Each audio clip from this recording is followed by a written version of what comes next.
ভান করে, গায়ে জোরের ভান করে, বিভিন্ন রোগের ভান করে। আমাদের সমাজে কিছু মানুষ আছে শুরুতে কয়েকটা রোজা রাখে, শেষে কয়েকটা রোজা রাখে, যেন মনে হয় ওনার সে বড় ইমানদার পৃথিবীতে দুনিয়া তার। প্রত্যেকদিন আপনার আমার সামনে আসে, আরে বাপরে বাপ কি রোজা, উনার মতো এত বড় রোজাদার পাক্কা ইমানদার আর নেই। কিন্তু সে বড় ধোঁকাবাজ, সে বড় প্রতারক, সে বড় দ্বীনকে নিয়ে ষড়যন্ত্রকারী। সে কখনো সম্মানের পাত্র হতে পারে? সে আমার বাবা হোক, চাচা হোক, ভাই হোক, বন্ধু হোক, সে দ্বীনের শত্রু, ইসলামের শত্রু, নবীর শত্রু, কোরআনের শত্রু। কথা বলেন ঠিক কিনা? আপনারা তো সম্মান করার কি দরকার? সে তো পুরো দ্বীনকে জবাই করে দিয়েছে, সে দ্বীনের উপর আঘাত করেছে। তার থেকে থেকে আরেকজন তো এভাবে রোজা চুরি করবে, তার থেকে থেকে তার পরিবারে আরেকজন বলবে আমিও তো না রাখলে পারি। এই বুড়া মানুষ, এই মুসন্ড মানুষটা রোজা রাখতেছে না, তার ছেলে বলবে আমার বাবা বুড়া হয়ে গেছে, এই বুড়া মানুষ রোজা রাখে না, আমি হচ্ছা কালে আমার এখনো বহুত বয়স আছে, আমিও বড় হলে রোজা রাখবো। আমার কথাগুলো খেয়াল করবেন আমার মুরব্বী সমাজ। আমি দায়িত্বহীন কণ্ঠে বলতে চাই, এই রোজা এটা কারো একেবারে মেহমানদারি এমন নয় যে আপনি চাইলে করবেন, না চাইলে ছাড় দিবেন না। কোন ধরনের স্যাক্রিফাইস চলবে না। কুতিবা আলাইকুমুস সিয়াম, আল্লাহ বলেন রোজা তোমার উপর ফরজ, রোজা তোমার উপর ফরজ। এটাই হচ্ছে ফার্স্ট এবং লাস্ট, এটার পর কোনো বিধান হতে পারে। 2 রোজা ভালো মতো অনেকেই রেখেছে, 3 রোজা 4 রোজা 5 রোজার পরে আস্তে আস্তে তাদের ওই ষড়যন্ত্রগুলা শুরু করার চেষ্টা করবেন। সে কারণে আমাদেরকে আমাদের পরিবারকে বুঝাতে হবে, আল্লাহ তাদেরকে হেদায়েত দান করো। হাদিসে 3 জন ব্যক্তির কথা বলা হয়েছে, কোরআনও আছে। মুসাফির ব্যক্তি যদি দূরে কোনো জায়গায় সফর করে, এখন তো আমরা অনেকেই এমন সফর আমরা করি যে সফরে আপনি করে থাকেন আর সফর করছেন কোনো খবর, আপনি বিমানে করে টুট করে চলে গেলেন ঢাকা, এটা একটা সফর। এই সফরে আপনার কোনো ক্লান্তি আছে? এই সফর আপনার ক্লান্তি নেই, এই সফর আপনার জন্য একদম আরামদায়ক সফর। তো সফরের মধ্যে অনেক ভিন্নতা আছে। তো মুসাফির ব্যক্তি যদি বেশি দূরে সফর করে, তার জন্য সেই রোজা কি করতে হবে? পরবর্তীতে কাজা করে দিতে হবে। দ্বিতীয়ত, এমন অসুস্থ যে রোজা রাখলে মারা যাওয়ার সম্ভাবনা আছে, এমন ব্যক্তি বেশি অসুস্থ, ওই ব্যক্তি রোজা না রাখলেও পরবর্তীতে রোজা রেখে দিতে হবে। মাফ আছে? কথা বলেন না। রোজা কিন্তু রাখতে হবে, রোজা কিন্তু ভিন্নতা হচ্ছে রমজানের পরও হলো তাকে রোজা রাখতে হবে। এরপরে এমন মারা আছেন, সন্তান প্রসব করেছেন 40 দিন, 40 দিনের ভিতরে তিনি রোজাও রাখবেন না। আবার কারণ যেহেতু তিনার জন্য ইসলামের বিধান আছে, তিনি রোজা রাখবেন না, কারণ ওই মুহূর্তে তিনি অপবিত্র থাকেন। সে কারণে তিনার জন্য পাশাপাশি সন্তান যখন ছোট থাকে, দুগ্ধ পান করেছেন এমন মা, মায়ের পেট বুক থেকে দুধ পান করেন, ওই দুধ পান করার কারণে মা খুবই দুর্বল হয়ে যায়, উইক হয়ে যায়, অসুস্থ হয়ে যায়। ওই সমস্ত মহিষী নারীর জন্য রোজা কি আছে, মানে একটু সুকুত আছে, এখতিয়ার আছে। মাহ রমজানুল মুবারকে যে কয়দিন তিনি এই ধরনের অসুস্থতায় ভুগবে, তারা রোজা রাখবেন না। আর যারা বালেগ, সুস্থ মস্তিষ্ক, পাগল নয়, এমন সমস্ত ব্যক্তির উপরে, পুরুষ নারী প্রত্যেকের উপরে রোজা আল্লাহ ফরজ করেছেন। জোরে বলুন না সুবহানাল্লাহ। আচ্ছা, রোজা আজকে যে আমার সমাজে ডিজিটাল বাংলাদেশ, আমি বলবো না দ্বীনের জন্য আমরা কেউ ডিজিটাল হতে পারিনি। এনে মোবাইল 7 জিবি, অমুক জিবি, তমুক জিবি, ফেসবুক, টুইটার, এগুলোতে আমরা অনেক এগিয়ে। কিন্তু বাবা আমরা ইবাদত বন্দেগীর ক্ষেত্রে আমরা অনেক পিছিয়ে, ঈমানের ক্ষেত্রে আমরা অনেক পিছিয়ে। না বলে কেমন? আল্লাহ রাসূল একদিন মদিনা শরীফের মধ্যে মিম্বারে উঠলেন। মিম্বরে যখন উঠতেছেন হঠাৎ করে আল্লাহ রাসূল বললেন আমিন। দ্বিতীয় সিঁড়ির মধ্যে যখন উঠলেন আল্লাহ রাসূল তখনও বললেন আমিন। তৃতীয় সিঁড়ির মধ্যে যখন উঠলেন তখনও বললেন আমিন। খতিব সাহেব যখন মিহরাবে মিম্বারে উঠেন তখন কি কথা বলেন? কথা বলা হয় না। তো আল্লাহ রাসূল হঠাৎ করে আমিন আমিন আমিন কয়বার বললেন? আওয়াজ দিয়ে বলেন না, কয়বার? 3 বার বললেন। 3 বার বলার পরে সাহাবায়ে কেরাম জিজ্ঞেস করলেন, ইয়া রাসূলুল্লাহ, আপনি যে মিম্বরে ওঠার সময় হঠাৎ করে আমিন বললেন, এটার কারণ কি? এখানে তো কেউ ছিল না, কারোর সাথে কথা বললে আমরা বুঝতে পারতাম তার সাথে আপনি আমিন বলতেছেন, আপনি কেন আমিন বললেন? তখন আল্লাহর নবী সাহাবায়ে কেরামকে বললেন, এ নবী, সাহাবায়ে কেরাম শোনো, প্রথম যেটা আমি আমিন বলেছি, এই আমিনের অর্থ হচ্ছে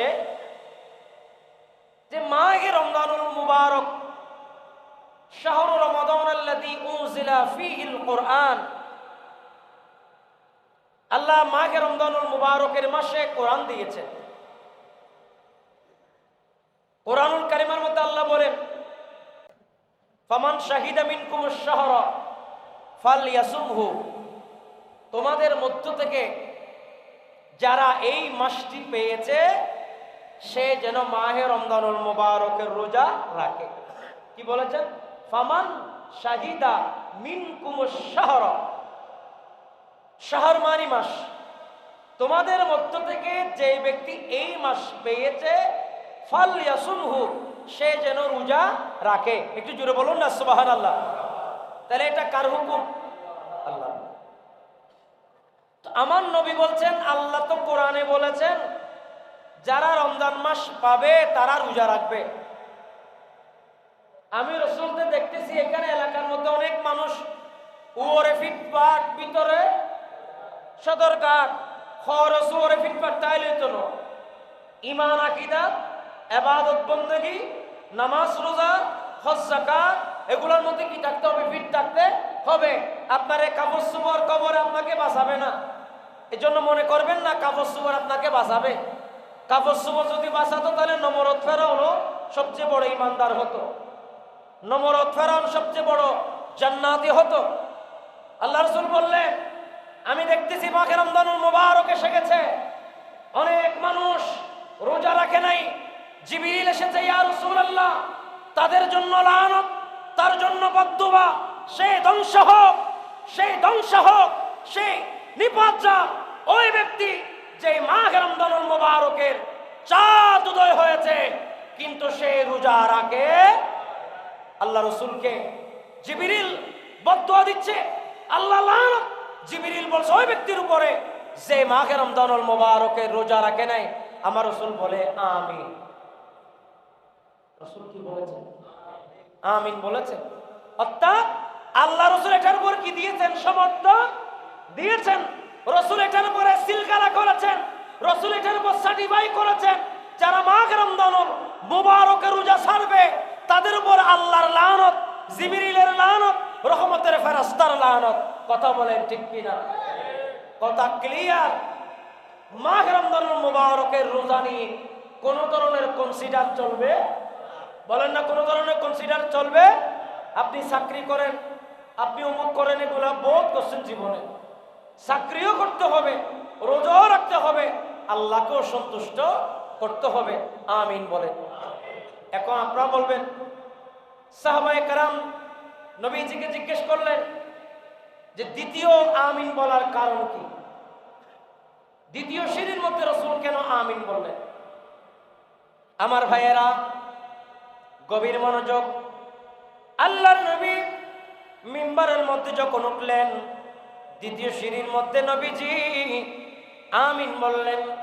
সাহাবায়ে কেরাম জিজ্ঞেস করলেন, ইয়া রাসূলুল্লাহ, ইয়া হাবিবাল্লাহ, ও নবী, আপনি রাসূলকে আল্লাহ দ্বীনের জন্য, ইসলামের জন্য কবুল করেছে, ও নবী আপনি দ্বিতীয়বার কেন আমিন বলেছেন?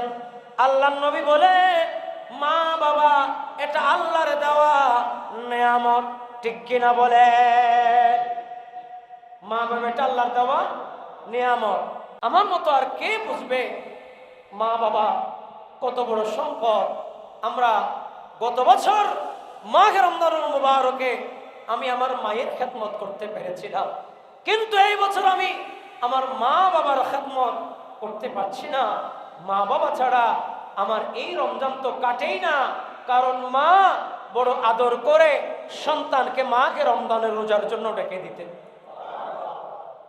আপনার স্ত্রী ঘুমাবেন, আপনাকে বলবেন আপনি উঠে খেয়ে নিয়ে।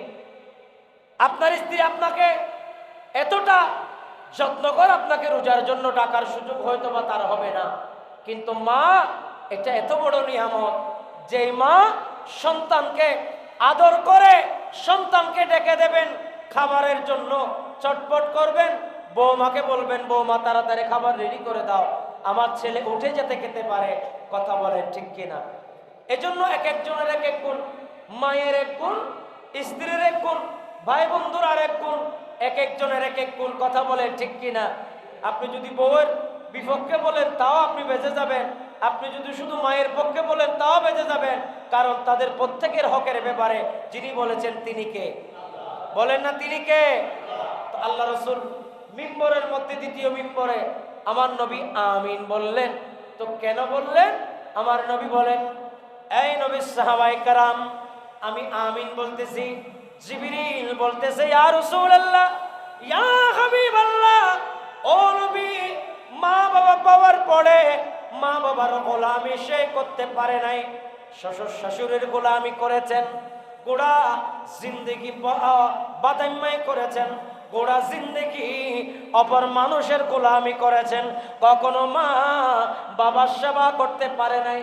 গত জুমায় আমি আপনাদেরকে বলেছি আমার ভাইয়েরা, আল্লাহ নবী বলেন ওই ব্যক্তির জন্য জিবরিল বদদুয়া দিয়েছেন, আমার নবী বলেছেন আমিন। কি বলেছেন? আমিন বলেছেন। এখন কয়টা আমিন হলো? জোরে বলেন না কয়টা? দুইটা। এরপরে তৃতীয় সিঁড়ির মধ্যে যখন রাসূল উঠলেন তখন আমার নবী আমিন বললেন। আল্লাহু আকবার বলেন। সাহাবায়ে কেরাম জিজ্ঞেস করলেন, ইয়া রাসূলুল্লাহ, দুইটা তো বুঝলাম, এক রোজা না রাখার কারণে জিবরিল তাকে বদদুয়া দিয়েছেন, আপনি তাতে আমিন বলেছেন। দ্বিতীয়, মা বাবা আছে, ইফতার তো পাঠাই নেই, কোনো খবরও নেই নাই, 6 মাস ধরে মাকে গালিগালাজ করে মার সাথে রাগান্বিত করেছেন। বউ বলেছেন তোমার মার সাথে কথা বললে আমার সাথে, আমি তোমার সাথে থাকবো না। এই বউ লই আছে, মা সারে দিই, জিবার থেকে নিচে জন্নাত ইবে সারে দিই, আর জিবারে খাবাইতে খাবাইতে গলা পর্যন্ত খাবাইলো, কিন্তু ইবে তুমি কত বাড়ি জন্য আল্লাহ তুই আসামের এখানে জন্নাতি করো, ইবে লই আছে, কিন্তু জিবার থেকে নিচে আল্লাহ জন্নাত দিই, আল জান্নাতু তাহতা আকদামিল উম্মাহাত।